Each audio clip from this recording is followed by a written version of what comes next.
प्रभुं प्राणनाथं विभुं विश्वनाथं जगन्नाथनाथं सदानन्दभाजम् भवद्भव्यभूतेश्वरं भूतनाथं शिवं शङ्करं शम्भुमीशानमीडे गले रुन्धमालं तनौ सर्पजालं महाकालकालं गणेशादिपालम् जटाचूडगङ्गोत्तरं गौर्विशालं शिवं शङ्करं शम्भुमीशानमीढे मुदामाकरं मण्डनं मण्डयन्तं महामण्डलं वस्त्रभूषाधरं तम् अनादिह्यपारं महामोहमारं शिवं शङ्करं शम्भुमीशानमीडे वटातो निवासं महाटाटहासं महापापनाशं सदा सुप्रकाशम् गिरीशं गणेशं सुरेशं महेशं शिवं शङ्करं शम्भुमीशानमीढे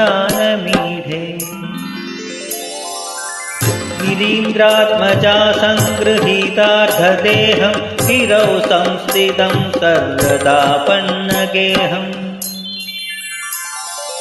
परब्रह्म ब्रह्मादिभिर्वन्द्यमानं शिवं शङ्करं शम्भुमीशानमीढे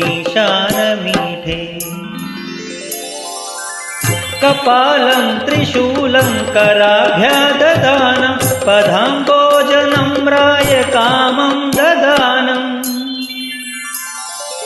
बलिवर्धमानं सुराणां प्रदानं शिवं शङ्करं शम्भुमीशानमीढे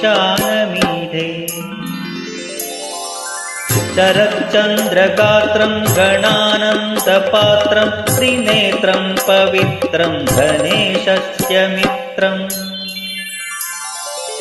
अपर्णाकलत्रं सदा सच्चरित्रं शिवं शङ्करं शम्भुमीशानमीढे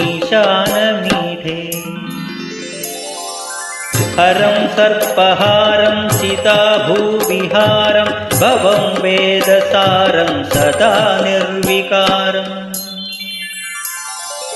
श्मशाने वसन्तं मनोजं दहन्तं शिवं शङ्करं शम्भुमीशानमीढे स्वयं यः प्रभाते नरः शूलपाणे पठे स्तोत्ररत्नं तिह प्राप्य रत्नम् सुपुत्रं सुधान्यं सुमित्रं कलत्रं विचित्रैः समाराध्य मोक्षं प्रयाति।